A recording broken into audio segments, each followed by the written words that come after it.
And she finally apologized. And by she, I mean Susan Sarandon. So, she apparently gave a lengthy apology on her Instagram. So, let's go over and see if her terrible mistake was that she made her anti Semitism known, or if she just really did a bad job at explaining herself and really screwed up her career. Because it could be I was a terrible mistake because it torpedoed my career, or it was a terrible mistake because I done fucked up. So, let's go into the article, shall we? Outspoken actress Susan Sarandon has shared a lengthy apology for her recent controversial comments in response to the Israel-Hamas conflict at a pro-Palestinian rally last month.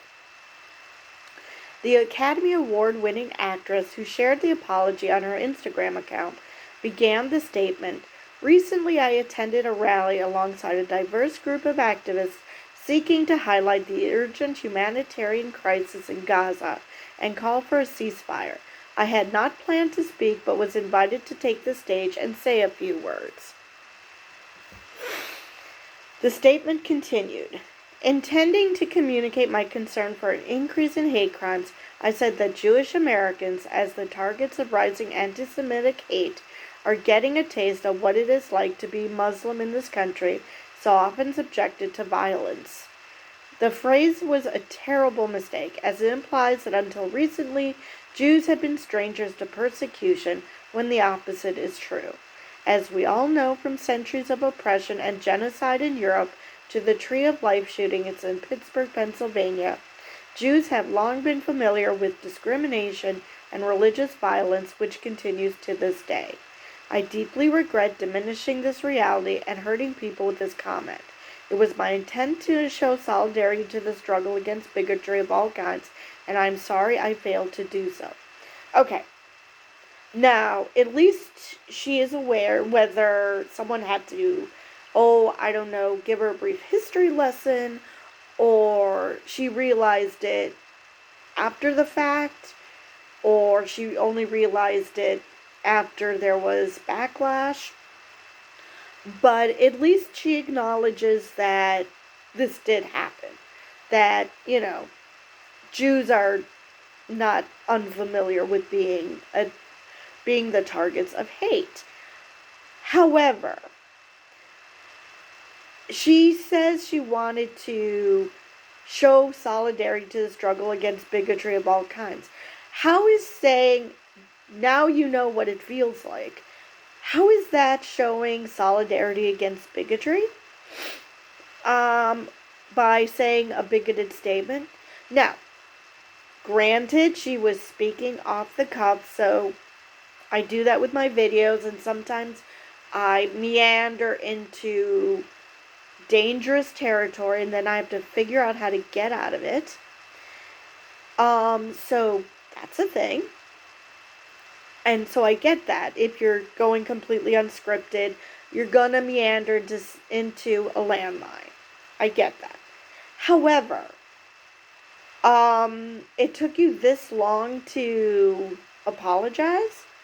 Now, I get it that, you wanted to properly craft your apology because you didn't want it to sound like some cookie cutter apology that I'm just trying to save what's left of my career.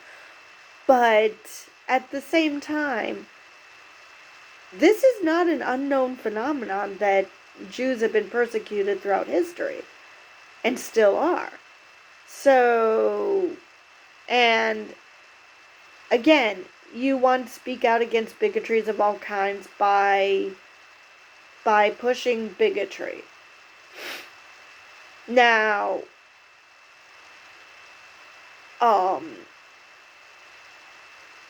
if she had stopped at, "I didn't intend to," that I deeply regret what I said,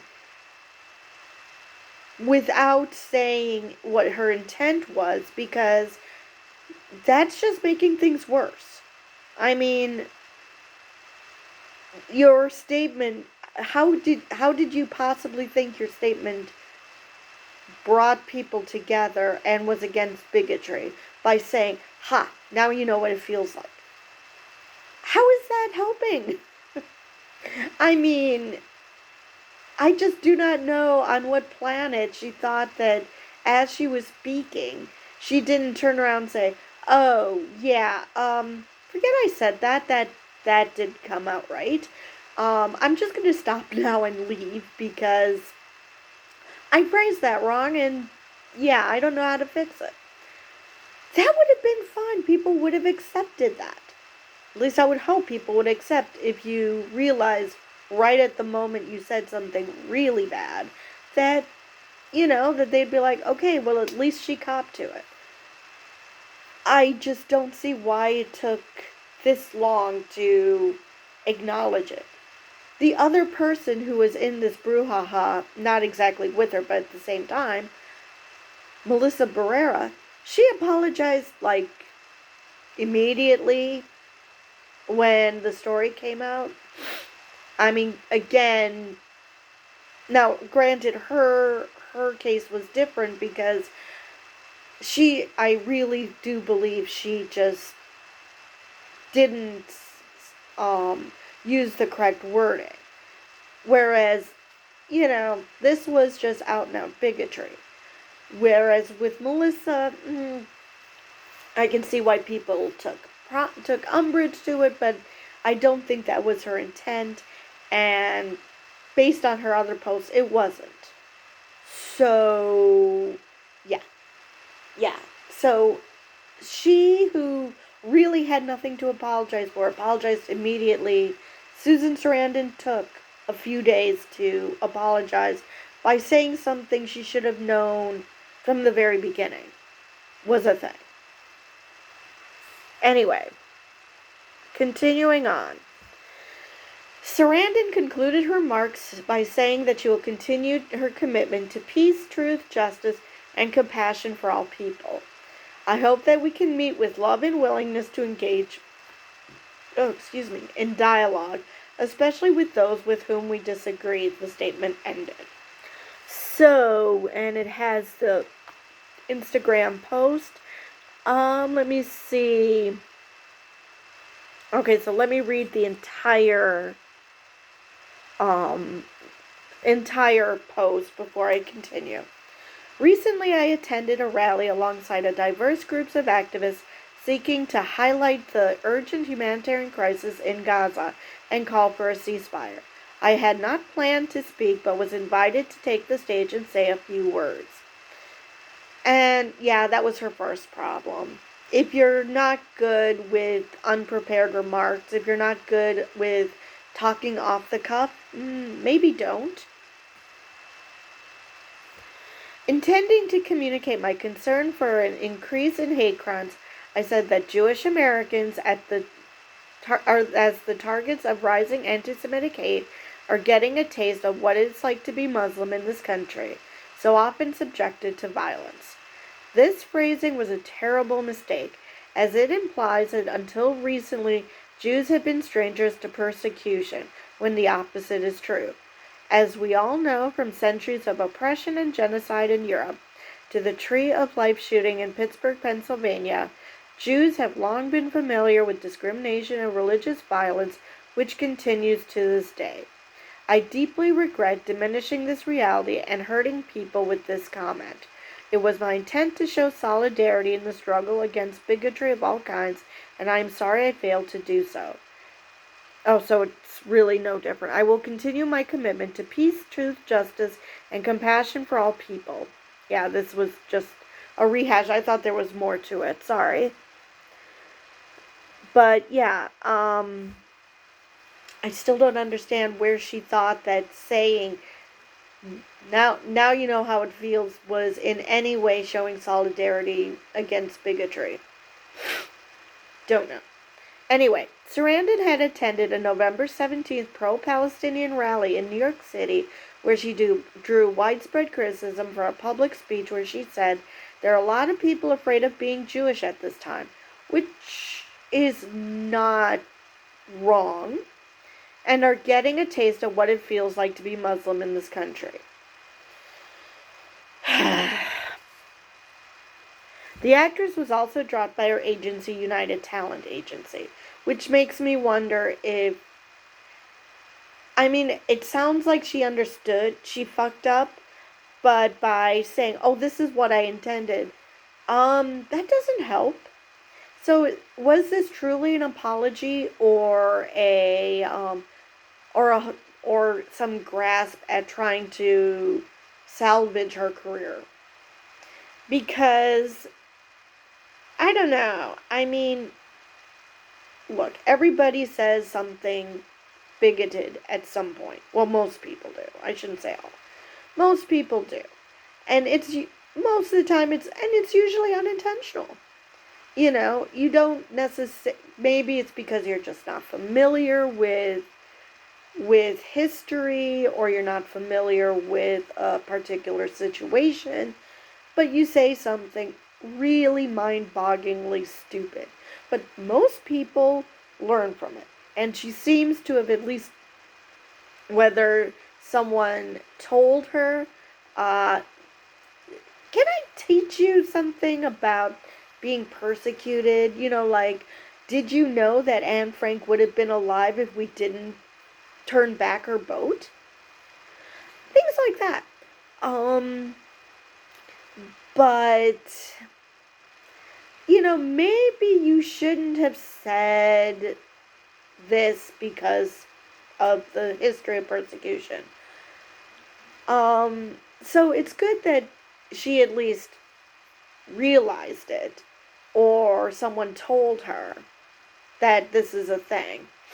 Regardless of how she had that eureka moment, at least this apology showed that she understands that she truly understands she screwed up.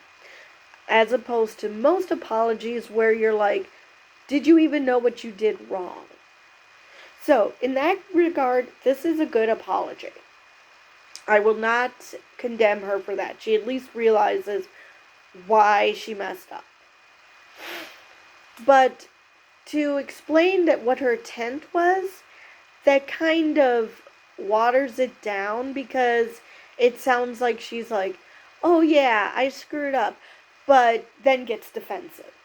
And it's like, well, okay, that's great that that's what you intended, but that's obviously 100% not what you conveyed. So you could have said, I intended to be anti-bigotry and I accidentally became a bigot.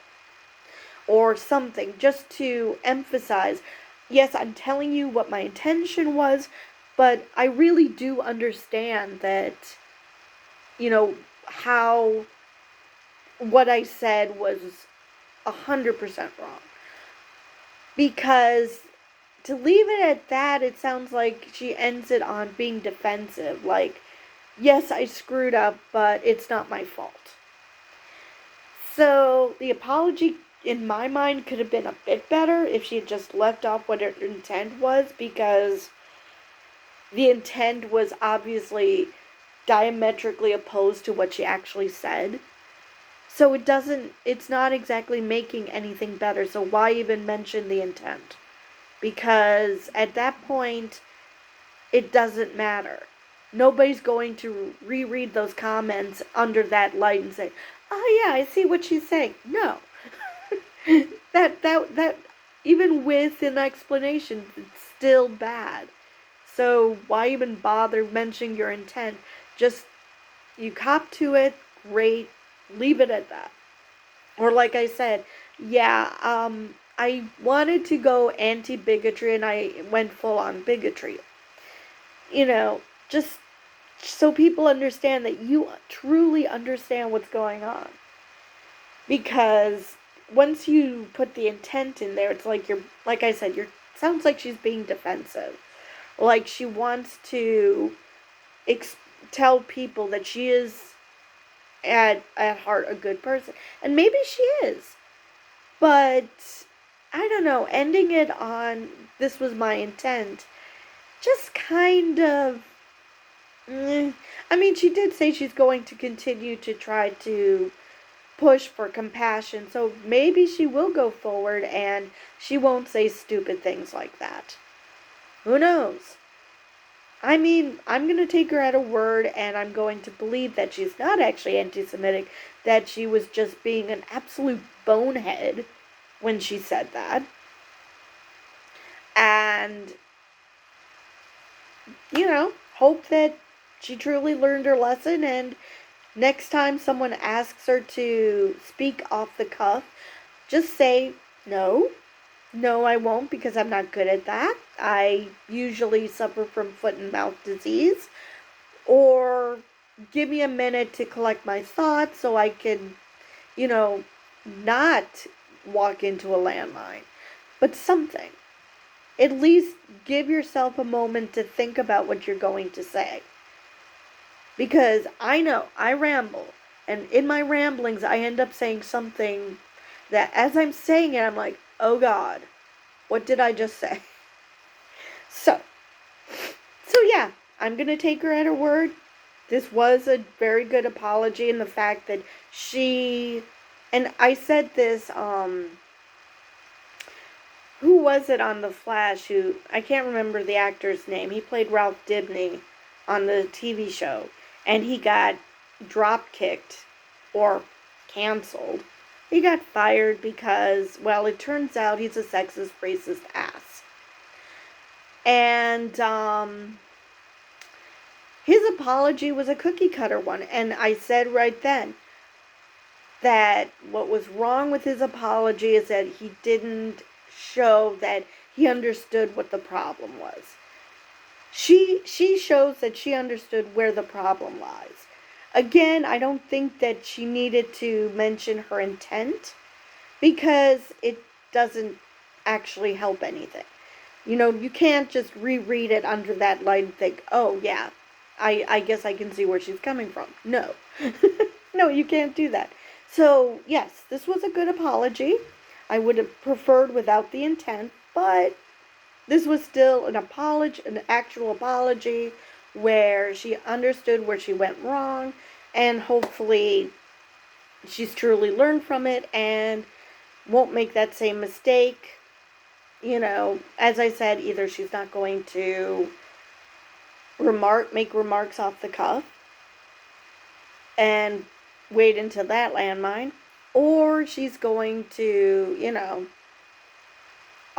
just say, I'm just not gonna, give me a minute to get my thoughts together so I put this in the way I really want to express, as opposed to saying something mind-bogglingly stupid. So anyway, I'm rambling now. So with that, I will see you guys in the next video.